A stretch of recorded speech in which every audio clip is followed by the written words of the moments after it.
தமிழ் தேசிய பேர் இயக்கத்தினுடைய தலைவர் மரியாதைக்குரிய ஐயா பே மணியரசன் அவர்கள் இப்போது உரையாற்றுவார்.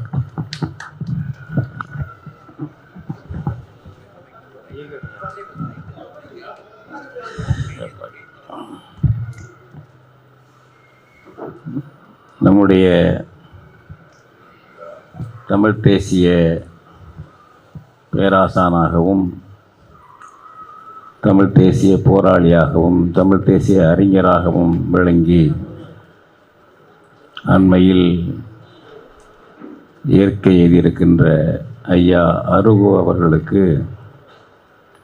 படத்திறப்பு விழா நடத்த வேண்டும் என்று, அதே சமயம் அவர்கள் குடும்பத்திற்கு நிதி அளிக்க வேண்டும் என்றும் தம்பி அதியமான் அவர்கள் என்னிடம் தொலைபேசியிலே பேசினார்கள். நல்ல முயற்சி செய்யுங்கள் என்றேன். பல்வேறு தம்பிகள் தோழர்கள்லாம் இணைந்து இதை செய்திருக்கிறார்கள். அவர்களுக்கு முதலில் பாராட்டுக்கள். என்றால் தொடர்ந்து இப்படிப்பட்ட தமிழ் அறிஞர்களை, முன்னோடிகளை அந்தந்த நேரத்தில் பாராட்டிவிட்டு மறந்து போகிற நிலைமை நம்முடைய தமிழர்களுக்கு இருக்கிறது. அதுபோல் இல்லாமல் ஐயா அருகோ அவர்களை தொடர்ந்து நினைக்க வேண்டும், பாராட்ட வேண்டும், வணங்க வேண்டும். அவருக்காக அல்ல, தமிழ் இனத்திற்காக, தமிழ் மொழிக்காக, தமிழர் தாயகத்திற்காக இவ்வளவு உறுதியாக இவ்வளவு காலம் தமிழ் தேசியத்தில் இருந்தது என்பது பெரும் சாதனை. நமக்கு சோதனைகள் எல்லாம் என்னவென்றால், நம்முடைய முன்னோடிகள், தமிழ் தேசியத்தை எடுத்த தலைவர்கள் பின்வாங்கி போவது, மாறி போவது என்பது ஒரு துயரம். மாப்போசி அவர்கள் மிகச்சரியாக தமிழ் தேசியத்தை உள்வாங்கியவர். தேசிய இனங்கள் பற்றிய அறிவாற்றல் மிக்கவர். சோவியத் அரசமைப்பு சட்டத்தை நன்கு படித்தவர். லெனின் கட்டுரைகளையும் படித்தவர். அந்த வகையில்தான் அவர் தமிழ் தேசியத்தை ஏற்றார். விடுதலைக்கு முன்பாகவே 46லேயே சுயநிர்ணயம் தமிழ்நாட்டுக்கு வேண்டும் என்ற கோரிக்கை வைத்து பல தலைவரிடம் கையெழுத்து வாங்கியெல்லாம் அனுப்பினார். ஆனால் இந்திய தேசியத்தின் கீழே இருந்து கொண்டிருந்தார். இந்த ஒரு குறைபாடு. 58லே நாம் தமிழர் கட்சியை தொடங்கிய நம்முடைய ஐயா ஆதித்தனார் அவர்கள் மிகச்சரியாக தமிழ் தேசியத்தை முன்வைத்தார். குழப்பம் இல்லாமல் வைத்தார். தமிழ் சேர்த்து சொல்வாரே தவிர மற்றபடி தமிழ் தேசியம் என்பது திராவிடம் என்ற ஒரு சீர்குலைவு கருத்து செல்வாக்கோடு வலம் வந்த காலத்தில் அது தவறு, பிழை என்பதை உணர்த்தி தமிழ் தேசியம் என்பதை வைத்துத்தான் நாம் தமிழர் என்ற அமைப்பை உருவாக்கினார் ஆதித்தனார். அதில்தான் நம்முடைய ஐயா அருகோ அவர்கள் இணைந்து இளம் வயதிலிருந்து செயல்பட்டிருக்கிறார். ஆனால் அந்த நாம் தமிழர் நம்ம நிறுவனர் நம்ம ஆதித்தனார் சறுக்கி விழுந்து விட்டார். சறுக்கின்னா படுமோசம். 67ல் திமுகவில் போய் சேர்ந்து விட்டார். ஒரு தேர்தலில் தோற்றது தான். 67ல் தோற்று போயிட்டாங்க. நாம் தமிழர் கட்சி கடுமையாக தாங்க முடியவில்லை, போய் சேர்ந்துட்டார். இவர் மாப்போசி கூட்டணி சேர்ந்தார். பிறகு கடைசியில் காங்கிரஸ்லேயே போய் சேர்ந்துட்டார். இந்த வரிசையெல்லாம் பார்க்கும்போது நம்முடைய அருகோ அவர்கள் எந்த பிசுறும் இல்லாமல் தமிழ் தேசியத்தை இறுதி வரை உறுதியாக பேசி எழுதி வந்திருக்கிறார் என்பது நமக்கு ஒரு சிறந்த ஒரு முன்னோடி. நம்முடைய இளையோருக்கு எடுத்துக்காட்டு சொல்வதற்கான சான்றோர் என்ற வகையிலும் நம்முடைய தமிழ் தேசியத்திற்கு அவர் பங்களிக்கிறார். அதுபோல் அவர்களுடைய குடும்பத்திற்கு நிதியுதவி செய்ய வேண்டும் என்று நம்முடைய தம்பிகள்லாம் எடுத்த முயற்சி இன்றைக்கும் நிறைய அவர்களுக்கு வாய்ப்புள்ளதை செய்திருக்கிறார்கள். நான் உடல் நலம் சரியில்லாமல் 2-3 மாதம் பாதிக்கப்பட்டதுனால ஐயாவுடைய இறப்பின் பொழுது அங்கு வர முடியவில்லை. இருந்தாலும் தொலைபேசியிலே பேசினேன். அவர் சிகிச்சை பெற்று வரும் நிலையிலே ஐயா அவர்களோடு பேசி கொண்டிருந்தேன். அவர் தெளிவாக பேசுவார். கடுமையாக பாதிக்கப்பட்டு படுக்கையில் இருந்தபோது கூட குரல் தெளிவாக இருந்தது. அருக்கு அவர்கள் தெளிவாகத்தான் பேசினார், தொலைபேசியில் கூட. எனவே என்னால் வர முடியாத நிலைமை. அப்பொழுது சிகிச்சைக்கு நாங்கள் ஒரு தொகையும் கொடுத்தோம், அனுப்பினோம். இப்பொழுது நாங்கள் அம்மாவிடம் ஒரு 10,000 ரூபா போகிறதுக்குள்ள வங்கி கணக்கில் சேர்த்து விட்டு போகிறேன். நான் தஞ்சையிலிருந்து வந்ததனால் முன்னாடியே அனுப்ப முடியவில்லை. அப்படி நம்முடைய அருகோ அவர்களை பாராட்டும் பொழுது, போற்றும் பொழுது, நம்முடைய தமிழ் தேசியத்தை, அவர்கள் விரும்பிய தமிழ் தேசியத்தை எப்படி முன்னெடுத்து செல்வது, வெற்றி பெறச் செய்வது என்பதையும் பேசி, அதை செய்தால்தான் அவர்களுக்கு செய்யக்கூடிய நன்றி கடன். புகழ வேண்டிய தேவைதான், புகழ்ந்து ஒதுங்கி கொள்ளக்கூடாது. தமிழர்களிடம் உள்ள ஒரு பலவீனம் என்பது அதிகமாக புகழ்வது. ஆனால் யாரை எந்த திறமைக்கு, எந்த ஆற்றலுக்கு புகழ்கிறார்களோ அந்த பாதையை விட்டு விலகி அல்லது ஒதுங்கி நின்று கொள்வது என்ற ஒரு பலவீனம் நமக்கு தமிழ் இனத்துக்கு இருக்கிறது. அதனால்தான் சிங்கம் கர்ஜிக்காத காட்டில் நரிகள் ஊளையிடுகின்றன. நரிகளை பற்றியே பேசிக் கொண்டிருக்கிறோம். ஏன் அரிமாக்கள் கர்ஜிக்கவில்லை? உரியவாறு ஏன் கர்ஜிக்கவில்லை? அதை பேச வேண்டாமா? நம்மை நாமே திறனாய் செய்து கொள்ள வேண்டாமா? நாம் மாறாமல் இருக்க வேண்டும் அல்லவா? அங்கே இங்கே போய் எல்லாம். எனவே நம்முடைய தமிழ் இனத்தில் உள்ள பலவீனம் என்பது இந்தியாவிலேயே மற்ற இனங்களில் இல்லாத அளவுக்கு பலவீனம். ஒரு ரசிக மனப்பான்மை. திரைப்பட நடிகர்கள் வரிசையாக கட்சி தொடங்குவது இந்தியாவில் வேறு எந்த மாநிலத்திலும் உண்டா? தமிழ்நாட்டில் மட்டும் எப்படி நடக்கிறது இது? நமக்கெல்லாம் வெட்கமா இல்லையா? அரசியல் நடிகர்களுக்கு, நடிகைகளுக்கு கட்சி தொடங்கக்கூடிய உரிமை உண்டு. கொள்கை பேசி அதற்காக போராடி திட்டமிருந்து நடத்தினா நடத்து. திரைப்பட கவர்ச்சியை வைத்து அரசியல் நடத்துவது, அடுத்த முதல்வராக வருவது எங்கிருந்து வந்தது? அரசியல் மேடையை ஒரு கவர்ச்சி மேடை ஆக்கியவர்கள் இருக்கிறார்கள். சிங்கார சொல்லெடுக்கு பேசி, திட்டமிட்டு நடித்து, மக்களை கவர்ந்து தனிநாடு அமைப்பது போல் திராவிட நாடெல்லாம் கேட்டு ஏமாற்றியவர்கள். மேடையை ஒரு நாடக மேடையாக, ஒலிபெருக்கி மேடையை நாடக மேடையாக மாற்றியவர்கள் அவர்கள். நாங்கள்லாம் இளமையில் அதில் பாதிக்கப்பட்ட ரசிகர்கள். ஞாபகம் வச்சுக்கோங்க. 5ஆம் வகுப்பிலிருந்து நான் திமுக ஆதரவாளர். நாவலர் நெடுஞ்செழியன் பேச்சை கேட்டதிலிருந்து நம்ம ஏமாந்துட்டோம். இப்போ அதெல்லாம் என்னாச்சுன்னா, ஒலிபெருக்கியில் நடித்து ஒய்யாரமாக பேசி, முன்ன பின்ன இழுத்து பேசி, அதில் கவர்ந்து கூட்டம் போகுது. இப்போ எங்கே போகுது? இப்போ நிலையில் விஜய்க்கு போகுது. எதனுடைய வளர்ச்சி அது?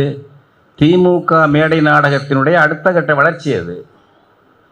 அந்த ரசிகர்கள் இந்த ரசிகர்களாக இருக்காங்க. இன்னைக்கு உயர்ந்த லட்சியங்களை கூச்சப்படாமல் சொல்வது, அடைந்தால் திராவிட நாடு இல்லையா சுடுகாடு என்பது.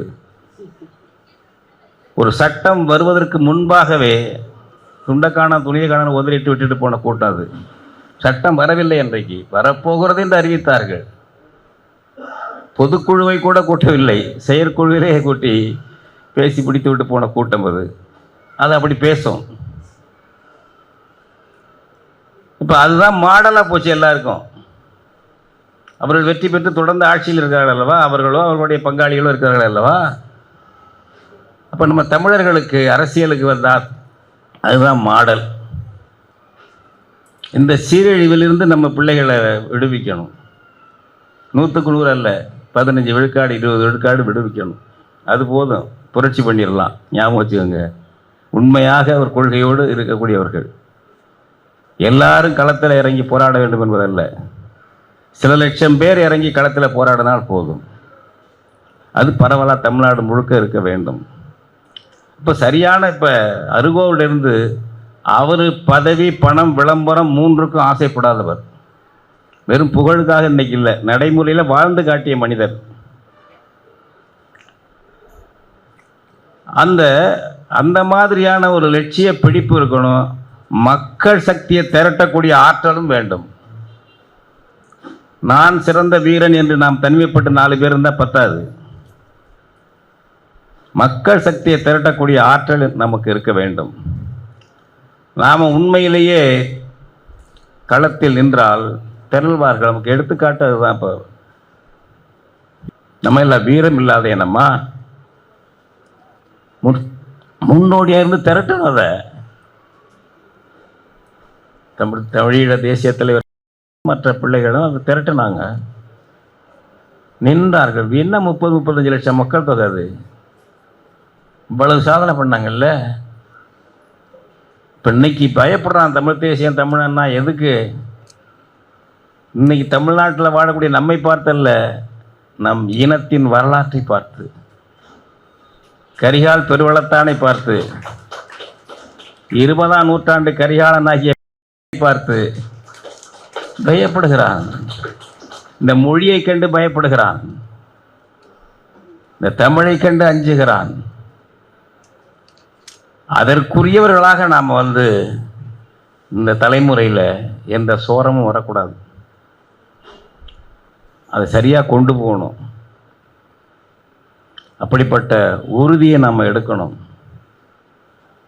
இப்போ ஒரு உளவியலாக ஒரு கொள்கை, ஒரு கருத்து மனித மனத்தை கவ்விவிட்டால் அது எந்திர சக்தியாக, ஃபிசிக்கல் ஃபோர்ஸாக மாறும் என்று மார்க்சியத்தில் சொல்கிறார்கள். காரல் மார்க்ஸ் சொன்னார். இது இயல்பிலேயே ஒரு எந்திர சக்தி இருக்கு மனிதர்களுக்கு. அவன் பிறந்த இனம் என்பது ஞாபகம் வைத்துக் கொள்ளுங்கள்.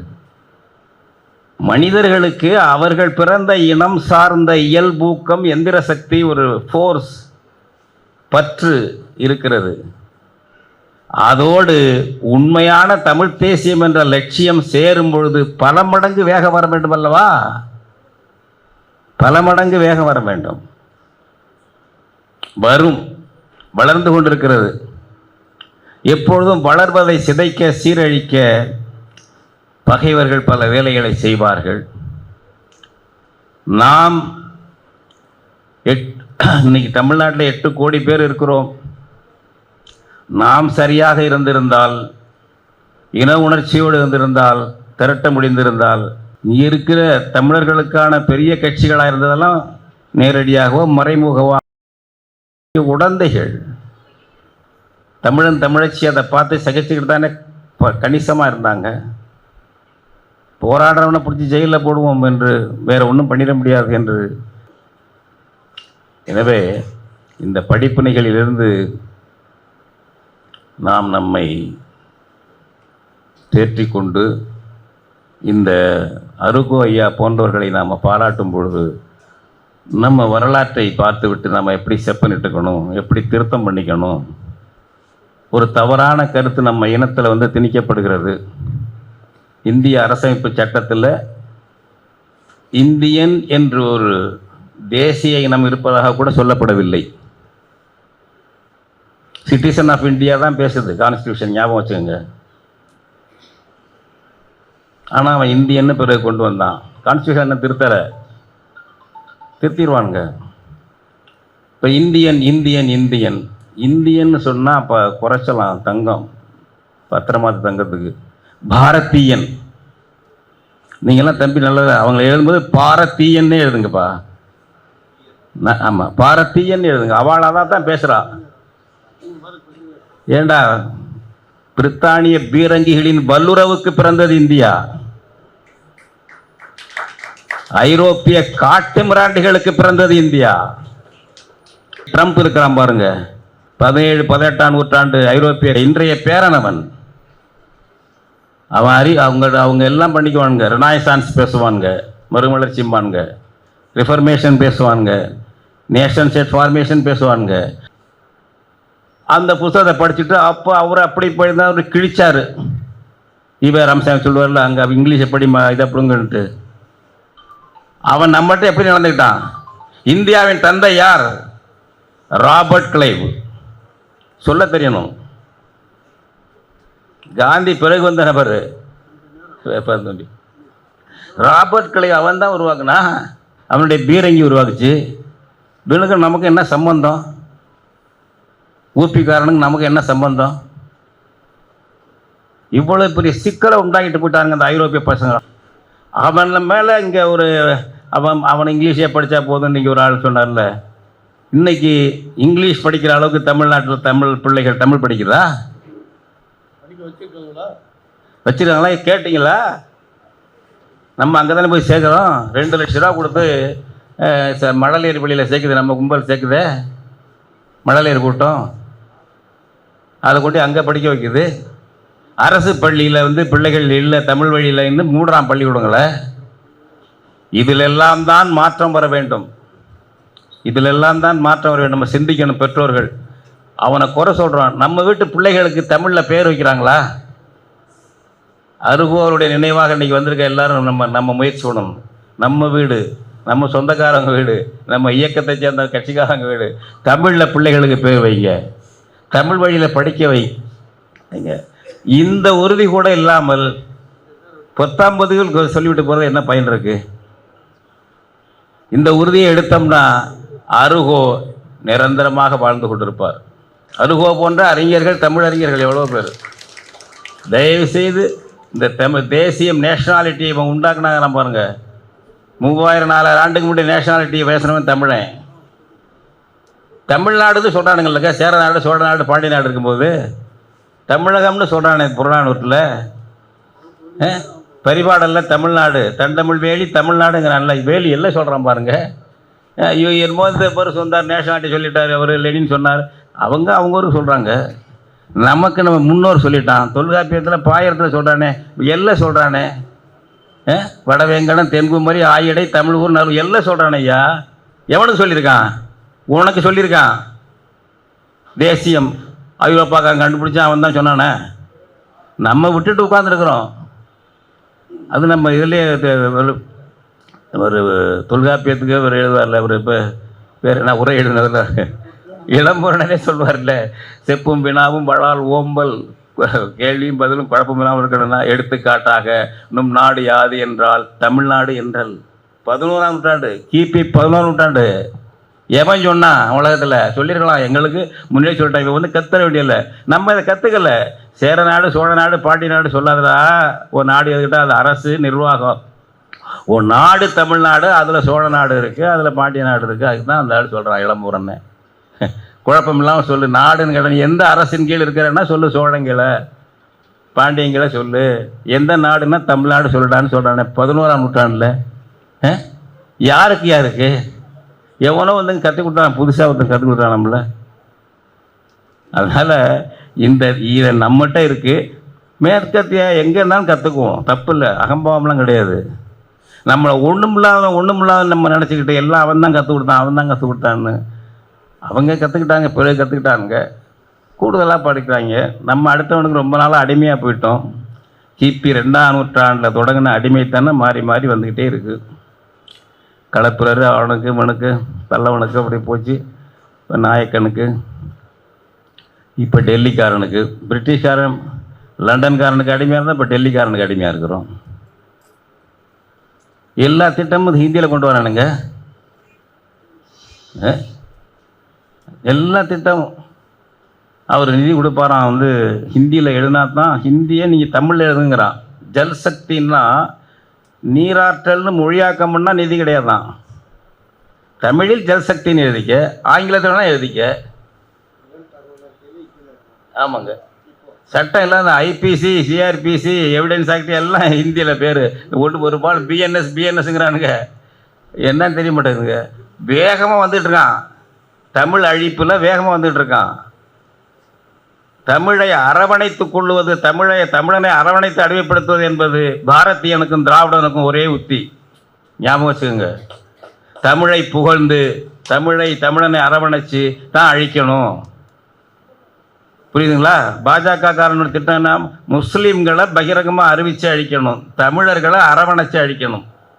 அவங்களுக்கு அந்த போர் முறையே திருதராஷ்டிர ஆலிங்கன போர் முறைன்னு இருக்குது. அப்படி தழுவி கட்டி தழுவி விருந்து வைப்பானான் திருதராஷ்டிரன். பகை மன்னர்களுக்கு விருந்து வைக்கிறது. யார் வரா அந்த மண்ணை கட்டி தழுவது குரவலை பிடிச்சி கொண்டு போவானான். அதுக்கு பேர் திருதராஷ்டிர தழுவர், திருதராஷ்டிர ஆலிங்கனம், ஒரு போர் முறை. இது இழிவானது தமிழ் மன்னர்களுக்கு. தமிழ் மன்னர்களுக்கு கரிகாலனை எதிர்த்து போரிட்டாங்க நம்ம பாண்டியன்னு அவங்க சேரணும். கரிகாலன் விட்ட அம்பு மார்பில் பாஞ்சு முதுகில் பாஞ்சிருச்சு. சேரன் அதை தாங்கலை, முதுகில் எனக்கு புறப்போன்னு நாணி உண்ணாவிருந்து சாவுறான். சேரமாநல்லூர்னு இருக்கு ஐயா அம்மா பாட்டிக்கிட்ட.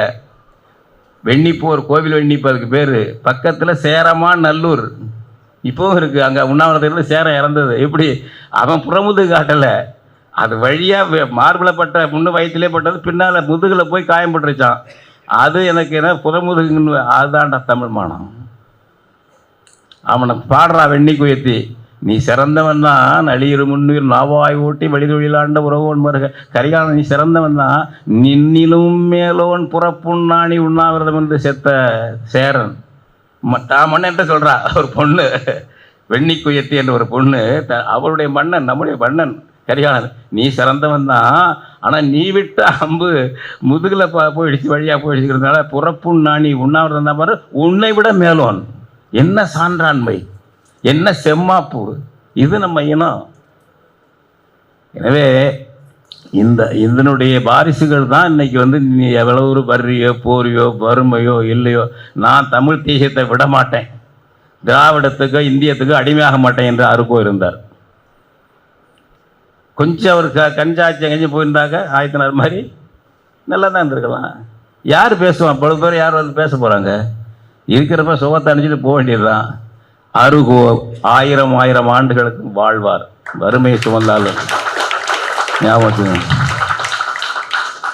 அதுபோல் அடுத்து நம்ம வழக்கறிஞர் அவர்கள் சொன்னது போல் சக்திவேல் பாவேந்தர் ஈவேராவை தாக்கி கவிதை எழுதியிருக்கிறார். குயில் வெளியிட்டிருக்காரு. அண்மையில் வெளியிட்டாங்க பிள்ளைகள். திராவிடத்தை மறுத்தார். எடுத்துக்காட்டு சான்றோட சொல்கிறேன். நாம் தமிழர் மாநாட்டில் பாரதிதாசனை அழைச்சி நடத்தினார் ஆதித்தனார். அப்போ பாரதிதாசனுடைய பாடல் தொகுப்புகளே அவர் வெளியிட்டார், கொஞ்சம் ஒரு பகுதியை. அதில் அதான் ஆதித்தனார் நடத்தின நாம் தமிழர் மாநாடு. அதில் திராவிடன் என்பதையெல்லாம் தமிழன் என்று மாற்றினார். யார்? பாவேந்தர். பிறகு ஈவேராவுக்கு அவருக்கு நிரந்தர பிணக்கு வந்து விட்டது. பார்க்குற ஒருத்தர் பார்த்து கூட கிடையாது. சென்னையில் தான் இறந்தார் நம்முடைய ஐயா பாவேந்தர். துக்கத்துக்கு வரவில்லை. அண்ணாதுரை வந்தார். அண்ணாதுரையெல்லாம் கடுமையாக சாடினவர் நம்ம ஆள் பாரதிதாசன். அது நீச்சு நிலையெல்லாம் பேசுறது. அது நிதானமாக பேசினா நாங்களாம் நினைக்கிறது. அவர் நினச்சி அந்த காலத்தை தெரிஞ்சல. நான் வந்து 9வது 10வது தேர்வு எழுதும்போது அவருடைய பாட்டு படிச்சுட்டு இருக்கேன். தேர்வுக்காக பாரதிதாசன் இறந்துட்டாருன்னு தினத்தந்தியில் வருது. அது மாதிரி வந்து அவரோட பேசியில்லை. நாங்கள் நினைக்கிறது இவ்வளவு ஏன் ரொம்ப பாவேந்திர எடுத்து இருக்காரு. ஆனால் அண்ணாதுரையெல்லாம் வந்து கடுமையாக சாடின ஆள். அவர் தொடர்பே வச்சுக்கல. ஆனால் பாரதிதாசன் இறந்ததுக்கு துக்கத்துக்கு நேராக வந்துட்டார், சென்னையில் பார்த்துட்டார். அந்த பண்பெல்லாம் ஈவேராட்ட கிடையாது, தொடர்பே கிடையாது. எல்லோரும் வழக்கறிஞர் கொஞ்சம் போய் பார்த்துக்கங்க. அது மாதிரிலாம் இல்லை. முதல்ல எழுதினது தான் அவர் எழுதிய தமிழ் தேசிய பாடல்கள். தமிழ் இனத்துக்கு பற்றி 44 வருதுங்க. இது இருக்குல்ல பாருங்கள், இப்போ தமிழ் இயக்கம் படித்து பாருங்கள்.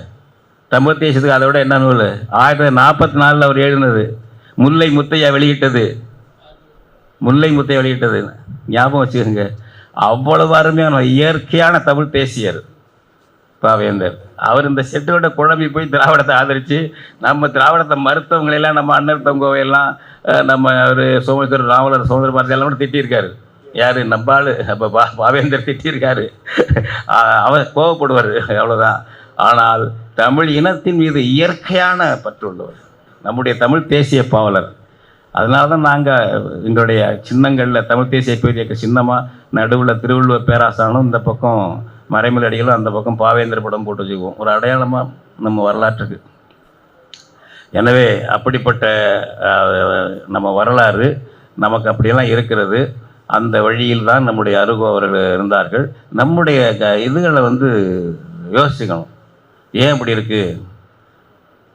ஒரு இனத்துக்கு பல கட்சிகள் இருக்கிறாங்க.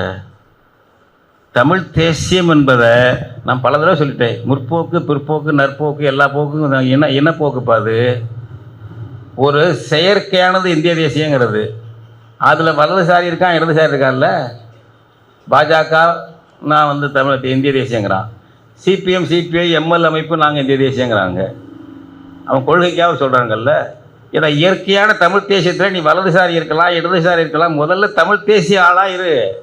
உன் இனம், உன் மொழி, உன் தாயகம் என்ற அடையாளத்தோடு வா என்பதை நாம் எல்லாரும் வெளிப்படையாக பேச வேண்டும். இதில் சமரசம்லாம் கூடாது, யாரையும் திட்டிக்க வேண்டாம், ஆனால் உறுதியாக பேசுங்க. அருகு அவர்களுக்கு செய்யக்கூடிய நாம் நன்றி கடன், அவருக்கு என்ன நன்றி கடன் இருக்கு? அவங்களுக்கெல்லாம் செஞ்சது வீணாக போகக்கூடாது. அவங்களுடைய வாரிசுகள் நாம் மேலும் முன்னெடுத்து செல்ல வேண்டும் என்று கேட்டுக்கொண்டு, இவ்வளவு சிறப்பாக ஏற்பாடு செய்த தம்பிகள் அனைவருக்கும் நெஞ்சி நிறைந்த தமிழ் தேசிய பேரியக்கத்தின் சார்பில் பாராட்டுகளை தெரிவித்துக் கொள்கிறேன். நன்றி, வணக்கம்.